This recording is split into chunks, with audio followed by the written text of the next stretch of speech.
Bismillahirrahmanirrahim. Assalamualaikum warahmatullahi wabarakatuh. Selamat datang, selamat bergabung, dan selamat berjumpa kembali di channel Rusky Pikatra kali ini. Salah satu channel yang akan selalu berbagi serta mengupas tuntas tentang ilmu seputar peternakan entok. Namun sebelum lanjut ke videonya, terlebih dahulu saya akan mengingatkan kembali buat teman-teman yang memang baru bergabung dan baru menemukan channel ini. Silakan untuk klik tombol subscribe, kemudian lengkapi dengan klik tombol like serta komennya. Lalu sempurnakan dengan klik tombol lonceng notifikasinya. Tujuannya agar teman-teman nantinya bisa menerima notifikasi video-video terbaru dari Rusky Pikatra. Teman-teman dan sahabat semua, kita lanjut ke pembahasan kali ini. Jadi sharing kali ini kita akan mengangkat tema yaitu tentang benarkah beternak entok itu merugikan. Jadi kalau menurut banyak orang di luar sana, banyak yang berasumsi bahwa beternak entok itu merugikan. Nah kemudian bagaimana menurut saya? Jadi kalau menurut saya ada dua jawaban, bisa merugikan dan juga bisa menguntungkan. Jadi sebetulnya tergantung dari cara kita mengelola usaha peternakan entok yang kita kelola ya teman-teman. Jadi di sini faktor yang menjadi pembeda ya antara peternak satu dan peternak satunya adalah di segi perawatan ya. Jadi kalau segi perawatannya saja sudah berbeda, tentu saja hasil yang akan mereka dapat juga tentu saja berbeda ya teman-teman. Nah jadi kalau menurut versi saya, kenapa bisa menguntungkan dan bisa merugikan?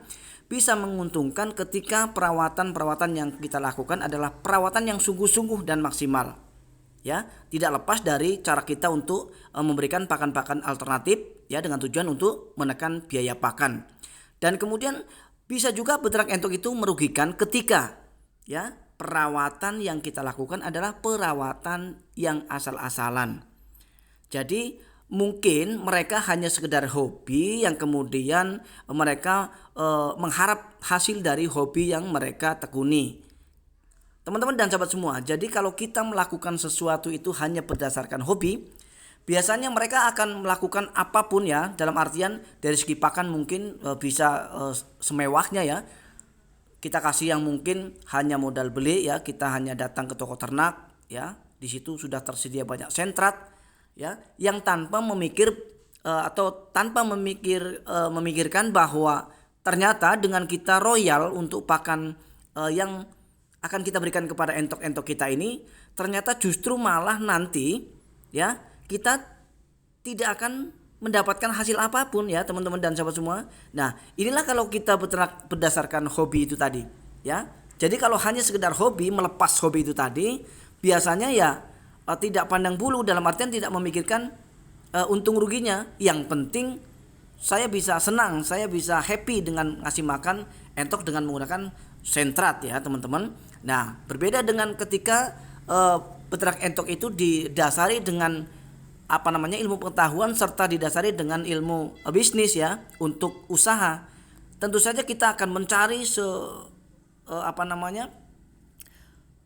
kita akan mencari pakan-pakan yang sifatnya alternatif yang bisa menekan biaya pakan. Nah itulah yang terjadi.